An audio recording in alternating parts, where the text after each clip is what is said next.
हाँ देखिए, हम लोग घेरंड संहिता में इसके प्रथमोपदेश में जो है दंत धावती जो बताया गया था, अंतः धावती बहिर्धावती, उसमें जो है बहिष्कृत धावती में फिर दंत धावती हम जो है इसको देख रहे हैं। तो दंत धावती को देखते हैं हम लोग कि दंत मूलम जिह्वा मूलम रंध्रं च कर्ण युग्मयोः कपाल रंध्रम च पंचेते दंत धावती विधीयते। ये 155 पेज पे है और 26वां श्लोक। तो दंत धावती ये कहा गया कि दंत मूलम जिह्वा मूलम रंध्रं च कर्ण युग्मयोः कपाल रंध्रम च पंचेते दंत धावती विधीयते। कह रहे कि दंत मूलम दंत धावती है क्या, या कितने तरह के दंत धावती कहे गए हैं। दंत मूलम जिह्वा मूलम रंध्रं च कर्ण युग्मयोः। कह रहे कि दंत मूलम, दंत मूल का अर्थ हो गया दांत का मूल, मूल यानी जड़, दांतों की जड़ या दंत मूल। जिह्वा मूलम, जिह्वा का मूल, जहां से जिह्वा निकली हुई है उसका जड़ मूल। रंध्रम च कर्ण युग्मयोः च, और कर्ण युग्मयोः रंध्रम, और कर्ण युग्मयोः कानों, कर्ण युगल के द्वयो युग्मयो द्वयो रंध्रम छिद्र, दोनों कानों के छिद्र। कपाल रंध्रम च, कपाल रंध्रम च का अर्थ हो गया और कपाल का रंध्र, कपाल का रंध्र, कपाल का छिद्र। पंचेते दंत धावती विधीयते। एते पंच, ये पांच जो है दंत धावती विधीयते, दंत धावती विधीयते कथ्यते वा दंत धावती कहे गए हैं, या ये पांच दंत धावती विधीयते का अर्थ इनका विधान शास्त्र में किया गया है। तो दंत धावती कौन कौन है, तो कहने कि दंत मूलम दांत का मूल जड़ भाग, जिह्वा मूलम जिह्वा का मूल, कर्ण युग्मयोः रंध्रः च का अर्थ है और कर्ण युग्मयोः का अर्थ हो गया दोनों कानों के, रंध्रः का अर्थ है छिद्र, यानी दोनों कानों का छिद्र। तो दांत का मूल, जिह्वा का मूल, दोनों दांतों का छिद्र, कपाल रंध्रम च, और कपाल का रंध्र, कपाल का छिद्र। पंचेते दंत धावती विधीयते। एते पंच, ये पांच दंत धावती विधीयते का अर्थ है दंत धावती विधीयते कहे गए हैं, ये पांच दंत धावती कहे गए। तो दांतों का मूल, जिह्वा का मूल और दोनों कानों का छिद्र। लेकिन कपाल रंध्र, कपाल रंध्र कहते हैं उस भाग को सिर में, या सिर के उस भाग को कपाल रंध्र कहते हैं, सिर के उस भाग को कपाल रंध्र कहते हैं। जब देखते होंगे कि शिशु के सिर में ऊपर एक जो कोमल जो तालु होती है, जो बच्चा होता है, जो शिशु होता है, वो जो है वहाँ पर जो है कोमल ताल होती है, वहाँ जो है वहाँ पर वो जो हड्डी का आवरण है वहाँ तक नहीं रहता, उसको कपाल रंध्र कहा गया है। और ये माना जाता है कि उसके माध्यम से उस शिशु के शरीर में ऊर्जा और जो है पराक्रम का संचार होता है, और उस कपाल रंध्र से ही बुद्धि का शोधन होता है, मानसिक शोधन होता है। तो एक तरह से कपाल रंध्र जो है सिर के ऊपरी भाग को कहते हैं, जहाँ पर जो है जो कोमल ताल जिसको कह सकते हैं कि होती है, वहाँ वो स्थान जिससे शरीर में ऊर्जा का प्रवेश होता है, ऊर्जा का संचार होता है।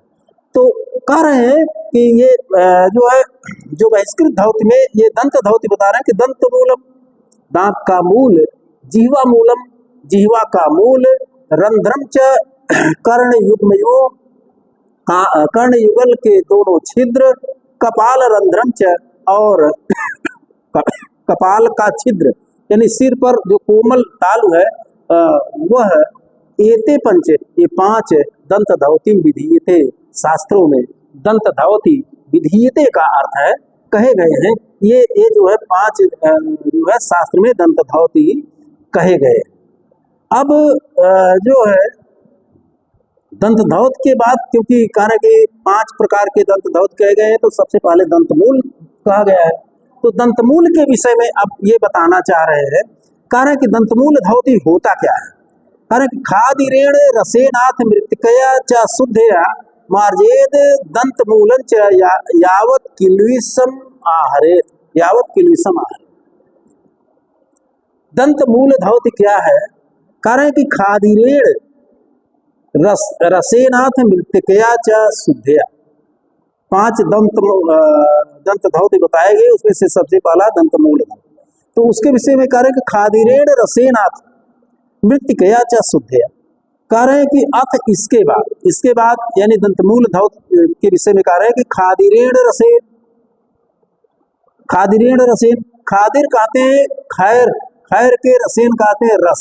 खैर एक लकड़ी होती है, या जिसको कत्था भी देहातों में कत्था उसको कहते हैं, जो पान आदि में जो लगा करके लोग खाते भी।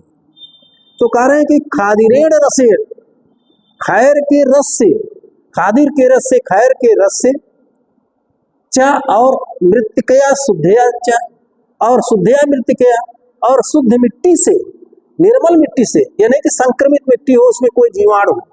तो कह रहे हैं कि खैर के रस से अथवा शुद्ध मिट्टी से दंतमूलम, दंतमूलं च, दंत के मूल को, दांत के जड़ों को, यावत किल्विषम, जब तक, किल्विषम का अर्थ है गंदगी है, जब तक मल है, किल्विष का अर्थ होता गंदगी अथवा मल है, मार्जेत, मार्जेत का अर्थ है मांझते हुए, आहरेत का अर्थ है उसको दूर करना चाहिए, यानी उसको हटाना चाहिए, यानी मल को दूर करना चाहिए। तो कह रहे हैं कि खादिरेण रसेनाथ मृतिकया च शुद्धया मार्जेत दंतमूलं च यावत किल्विषम आहरेत, खैर के रस से और शुद्ध मिट्टी से दंत के मूल को, मार्जेत का अर्थ है माजना चाहिए, यावत तब तक दंत के मूल को, जड़ को माजना चाहिए, यावत किल्विषम आहरेत, जब तक कि मल, आहरेत का अर्थ है दूर ना हट जाए, मल छूट ना जाए, यानी मल दूर ना हो जाए। यहाँ पर कह रहे हैं कि शुद्धया मृतिकया, शुद्ध मिट्टी से, शुद्ध मिट्टी से इसलिए कहा गया क्योंकि मिट्टी में तरह तरह के जीवाणु रहते हैं, और शुद्ध मिट्टी वह हो गई, शुद्ध मिट्टी वह हुई कि कभी कभी ये देखते हैं कि लोग मिट्टी को आग में जो है तपा देते हैं, जिससे उसके जीवाणु खत्म हो जाए, या जैसे कोयले आदि को, इसीलिए कोयले आदि को पीस करके, क्योंकि वो जो है अग्नि में तप चुका होता है, उसको पीस करके दांत की जड़ को मांजते थे। तो शुद्ध मिट्टी भी यानी अग्नि से शुद्ध कर ली गई है, जला दी गई हो, जो उसको पीस करके जो है दांत के जड़ को जो है मांजते। तो वही चीज कह रहे हैं कि शुद्धया मृतिकया, शुद्धया मृतिकया का अर्थ है शुद्ध मिट्टी से। तो दंतमूल धौती जो है खैर के रस से अथवा शुद्ध मिट्टी से दांत के मूल को तब तक मांजना चाहिए, यावन न किल्विषम आहरेत का अर्थ हो गया, जब तक कि उसका मल छूट ना जाए, दूर ना हट जाए। तो ये दंत मूल धौती हो गई। फिर इसके बाद कह रहे कि जिह्वा मूल धौत क्या है, तो आगे क्योंकि 5 तरह के दंत धौत बताई गई थी, दंत मूलम, जिह्वा मूलम, रंध्रम च कर्णयुग्मयो कपाल रंध्रम, पंचेते दंत धौती विधीयते। तो ये जो है इसमें दंत मूल धौती हो गई। अब जिह्वा मूल धौत क्या है, तो कह रहे हैं कि जिह्वा मूल धौत क्या है, कह रहे हैं कि देखिए दूसरी धौत। अब पहले इसका परिणाम बता दे रहे हैं, फिर इसके बाद जिह्वा मूल धौती बताएंगे। इससे दंत मूल धौती करने से क्या लाभ है उसको बता दे रहे हैं। तो कह रहे हैं कि दंत मूलम परा धौती योगी नाम योग साधने नित्यम कुर्यात प्रभाते च दंत रक्षाम योगवित दंत मूलम धारण का अधिकारी सुयोगिनाम मतम। कह रहे हैं कि दंत मूलम पराधवती योगिनाम योग साधने। योगिनाम का अर्थ हो गया योगियों के, योग साधने का अर्थ है योग साधना में। दंत मूलम का अर्थ है दंत मूल, धवती परा, परा का अर्थ है सर्वोत्कृष्टा, परम श्रेष्ठ, सर्वोत्कृष्ट। योगियों के योग साधना में दंत मूल धवती, परा धवती का अर्थ है सर्वश्रेष्ठ धवती है। और करें कि नित्यम कुर्यात प्रभाते च, कारण कि नित्यम प्रभाते कुर्यात, और उसको नित्यम का अर्थ है सदैव, प्रभाते का अर्थ है प्रातः काल, प्रभात में कुर्यात का अर्थ है करना चाहिए। दंत रक्षाम योगवित, योगवित का अर्थ है योग के समान, योगवित का अर्थ हो गया योग को जानने वाले लोगों के द्वारा। दंत रक्षाम नित्यम प्रभाते कुर्यात, यानी योग को के जो वेदज्ञ हैं ऐसे योगियों के तुल्य दंत रक्षा प्रभाते कुर्यात, अपने दंत की रक्षा प्रभाते कुर्यात का अर्थ है करनी चाहिए, यानी इस दंत मूल धौत के माध्यम से दंत की रक्षा प्रभाते कुर्यात का अर्थ है प्रातः करनी चाहिए।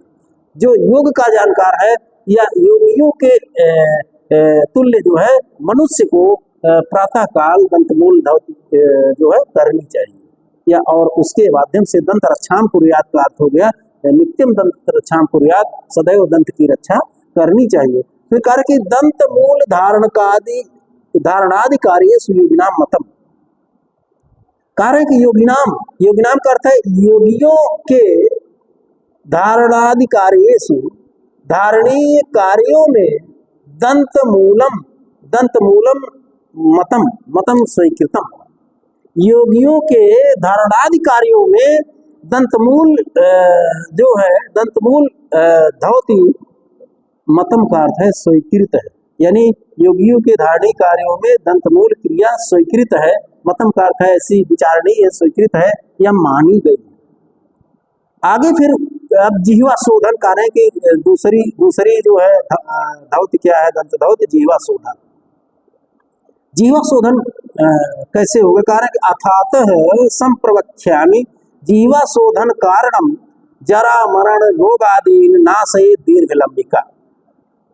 कारण है कि अथ तदंतर, अतः तदंतर या इसके बाद अब जिह्वा शोधन कारणम, जिह्वा शोधन कारणम का अर्थ हो गया जिह्वा शोधन के कारण को संप्रवक्ष्यामि, अहम मैं, यानी घेरंड मुनि कह रहे हैं कि मैं संप्रवक्ष्यामि, संप्रवक्ष्यामि का अर्थ है भली भांति कह रहा हूं या ठीक ढंग से अब बता रहा हूं।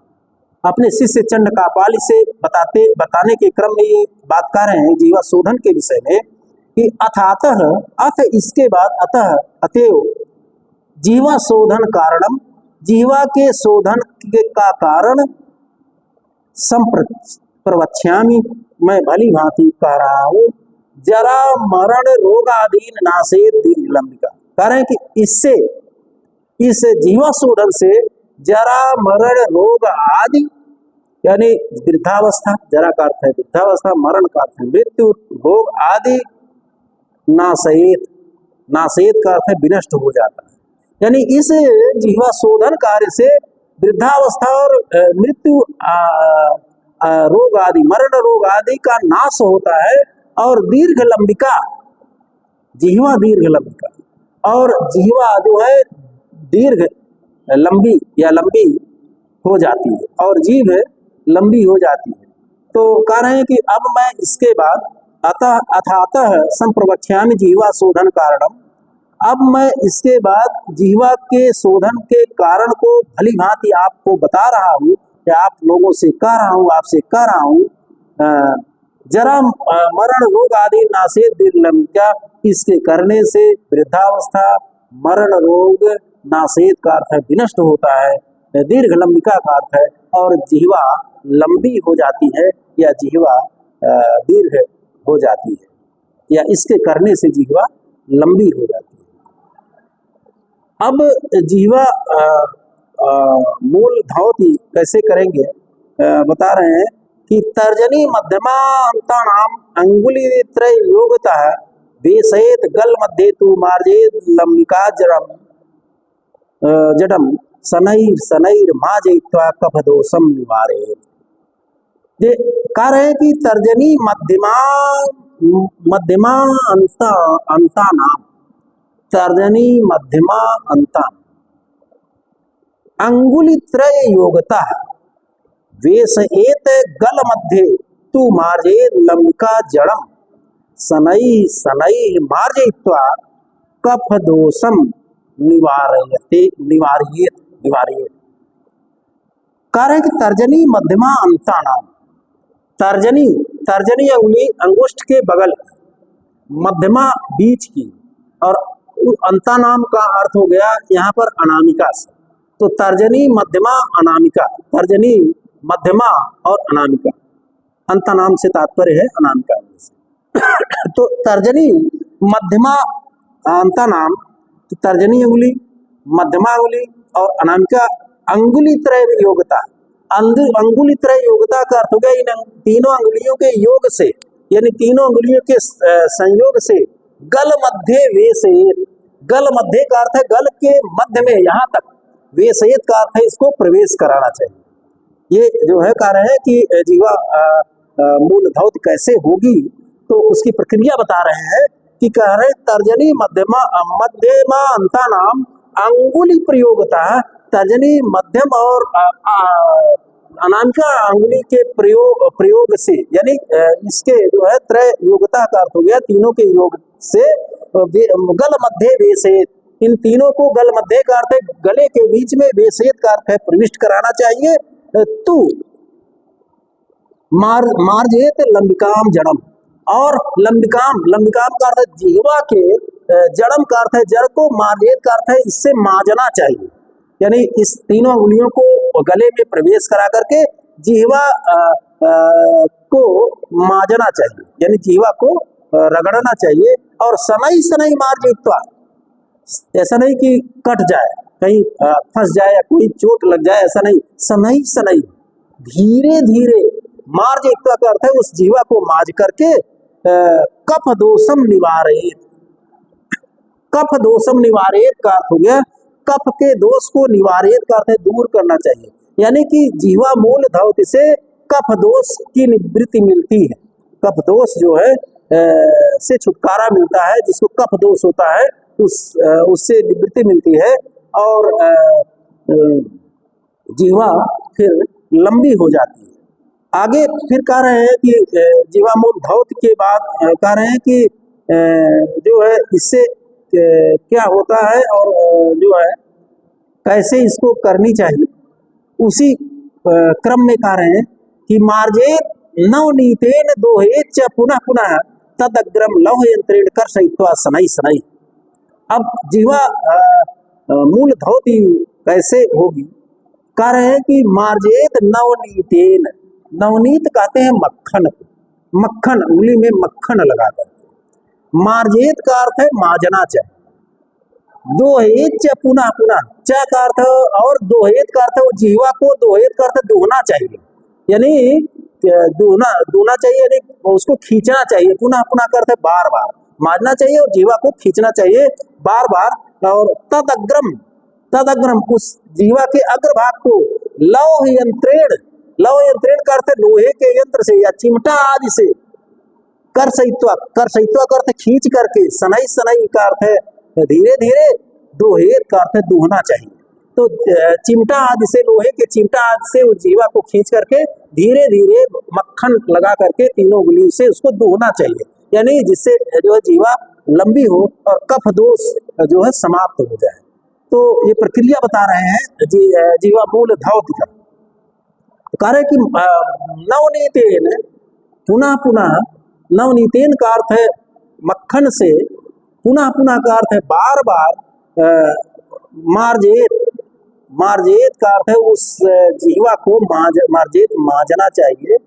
फिर कह रहे हैं कि दोहेत और उसको शनै शनै लौह यंत्रेण तदग्रम कर्षयित्वा, धीरे धीरे, ऐसा नहीं पकड़ करके चिमटे से खींच लिया जाए, खींच निकल जाए, धीरे धीरे, शनै शनै लौह यंत्रेण, लोहे के यंत्र से, कर्षयित्वा का अर्थ है खींच करके, दोहेत, तदग्रम दोहेत, उसको जो है दोहेत का अर्थ है दोहना चाहिए और उसका दोहन करना चाहिए।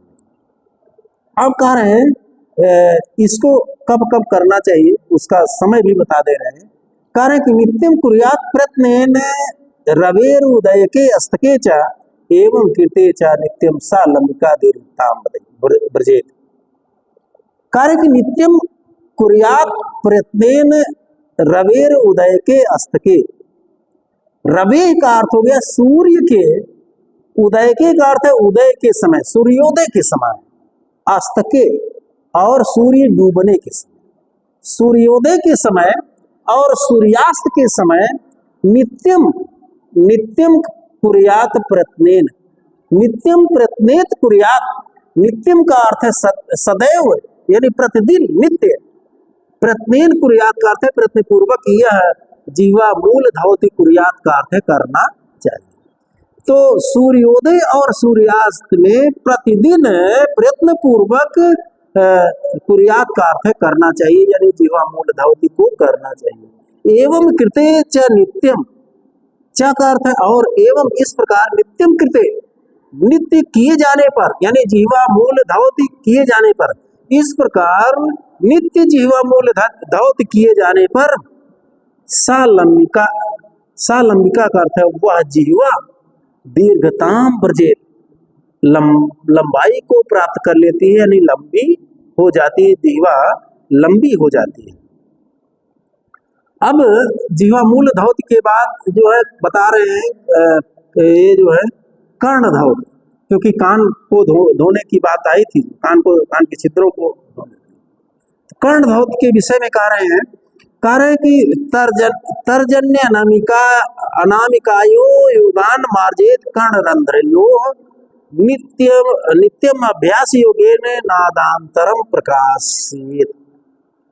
देखिए 33वां, तर्जनी अनामिका योगान मार्जेत कर्ण रंध्रयो। तर्जन का अर्थ है तर्जनी अंगुली, तर्जनी अंगुली अंगुष्ठ के बगल, तर्जनी अंगुली से अनामिका योगान अथवा अनामिका अंगुली से मध्यमा के बगल और कनिष्ठा के बीच, मध्यमा और कनिष्ठा के बीच यानी अनामिका अंगुली से, तर्जनी अंगुली या अनामिका अंगुली, तर्जनी अंगुली या अनामिका अंगुली के योगात का अर्थ है योग से, इसके योग से संयोग से मार्जेत, मार्जेत कर्ण रंध्रयो, कर्ण रंध्रयो का अर्थ है द्वयो कर्ण रंध्रयो, द्विवचन है, दोनों कर्ण छिद्रों को मार्जेत का अर्थ है माजना चाहिए, साफ करना चाहिए। नित्यम अभ्यास योगेन, इसका नित्य अभ्यास करने से, नित्य अभ्यास योग से, यानी कि जो है तर्जनी और अनामिका से नित्य दोनों रंध्रों के अभ्यास करने से नादांतरम प्रकाशयेत, अंतरम का अर्थ है इस अभ्यास के बाद, नाद प्रकाशयेत एक ध्वनि प्रकट होती है। जब इस तरह से ऐसे करेंगे तो इसमें जो है सफाई करेंगे और मन को एकाग्र करेंगे तो एक नाद ध्वनि, एक ध्वनि प्रकट होती है। आप ऐसे करके जब देखेंगे कुछ देर में तो एक जैसे सरसराहट की आवाज, साँ साँ की आवाज जो है इस तरह की ध्वनि प्रकट होती है, नाद एक प्रकट होता है, उसमें गूंज होती है। तो कह रहे हैं कि एवं नित्य अभ्यास योगेन नादांतर प्रकाशित, और ऐसा करने से नित्य अभ्यास योग से, इसके नित्य अभ्यास योग से अंतरम का अर्थ है बाद में, नाद प्रकाशित एक ध्वनि प्रकट होती है, एक गूंज होती है कानों में, कान में एक गूंज उत्पन्न होती है। इस तरह से करके देखेंगे तो अभी भी करेंगे तो एक कुछ देर में एक नाद गूंज प्रकट होने लगती है। अब कह रहे हैं कि कपाल रंध्र धावति, कपाल रंध्र धावति कैसे करेंगे? कह रहे हैं कि बद्धांगुष्ठेन दक्षिण मार्जेत भाल रंध्रकम निद्रांते भोजनांते न दिवांते च दिवांते च दिने दिने। कह रहे हैं कि ये ना दिवांते लिखा है, ये गलत है, दिवांते च दिने दिने, भोजनांते दिवांते च दिने दिने, गलत है। तो बद्ध अंगुष्ठेन दक्षिण मार्जेत भालरंध्रम निद्रांते भोजनांते च दिवांते च दिने दिने। बद्ध अंगुष्ठेन, बधे हुए अंगूठे से, इस तरह से, बधे हुए इस अंगूठे से, बद्ध अंगुष्ठेन, अंगूठा जब बध गया इस तरह, इस भाग से ऐसे बध गया, तो बद्ध अंगुष्ठेन का अर्थ हो गया बधे हुए अंगूठे से। कैसे? दक्षिण, दक्षिण होना तो चाहिए दक्षिणेन, दाहिने अंगूठे से। यहाँ दक्षिण, दक्ष का अर्थ है निपुण से भी अर्थ हो जाता है, निपुण बधे हुए अंगूठे से। भाल रंध्रम, भाल का अर्थ है मस्तक के, रंध्रम का अर्थ है छिद्रों को, मार्जेत का अर्थ है माजना चाहिए। इस तरह से ऐसे जो है जल लेकर के फिर जो है बधे हुए अंगूठे से जो है मस्तक के रंध्रों को, छिद्रों को, मार्जेत का अर्थ है माजना चाहिए। कपाल रंध्र धावती हो गया। और निद्रांते भोजनांते च, निद्रा के अंत में यानी जब सो करके उठे तब, और भोजनांते, और भोजन करने के बाद तब, दिवांते, और दिन की समाप्ति पर, दिने दिने का अर्थ है प्रतिदिन, मार्जेत का अर्थ है माजना चाहिए। तो कह रहे कि निद्रा की समाप्ति पर, निद्रांते, भोजनांते का अर्थ है भोजन की समाप्ति पर, दिवांते च का अर्थ है दिन की समाप्ति पर, दिने दिने का अर्थ है प्रत्येक दिन, बद्ध अंगुष्ठेन का अर्थ है बधे हुए अंगुष्ठ से, दक्षिण का अर्थ है निपुण या दक्षिणेन का अर्थ है दाहिने अंगुष्ठ से, भाल रंध्रम का अर्थ है मस्तक के छिद्रों को, रोम छिद्रों को, मार्जेत का अर्थ है साफ करना चाहिए, जल से साफ करना चाहिए। फिर कह रहे हैं कि नाड़ी, आगे कह रहे हैं कि नाड़ी निर्मलता में याद, इसका असर क्या होता है? नाड़ी निर्मलता में याद, नाड़ी निर्मलता में याद का अर्थ है इस कपाल रंध्र धौत से क्या होता है? नाड़ी निर्मलता में याद का अर्थ हो गया कि नाड़ी की निर्मलता, याति, याति का अर्थ है भवती, होती है। तो नाड़ी, जो नाड़ी संस्थान है वो निर्मल होते हैं, दिव्य दृष्टि प्रजायते, और दिव्य दृष्टि की उत्पत्ति होती है। नाड़ी निर्मलता को प्राप्त होती है और अलौकिक दृष्टि प्रकट होती है, दिव्य दृष्टि प्रकट होती है। कारण एवं अभ्यास योगेन, और इसके अभ्यास करने से, अभ्यास योग से, कफ दोषम निवारेत, कफ दोषम निवारेत का अर्थ है कफ दोष समाप्त होता है या नष्ट होता है। तो कार्य कि दिने दिने, प्रत्येक दिन, निद्रांते च, निद्रा की समाप्ति पर यानी जब सो करके उठे, भोजनांते च, और भोजन की समाप्ति पर यानी जब भोजन करके उठे, दिवांते च, और दिन की समाप्ति पर यानी सायंकाल में, दक्षिण बद्धांगुष्ठेन, दक्षिणेन बद्धांगुष्ठेन, दाहिने हाथ के बधे हुए अंगुष्ठ से, भाल रंध्रकम, मस्तक के छिद्रों को, रोम छिद्रों को, मार्जेत का अर्थ है माजना चाहिए। कह रहे कि इससे नाड़ी निर्मलता में याति, नाड़ी संस्थान, इस अभ्यास के करने से नाड़ी निर्मलता में आती, नाड़ी संस्थान निर्मलता को याति प्राप्त होती है। और दिव्य दृष्टि प्रजायते, दिव्य दृष्टि प्रजायते का अर्थ है और दृष्टि दिव्यता को प्राप्त करती है, दिव्य दृष्टि दिव्यता को प्राप्त हो जाती है।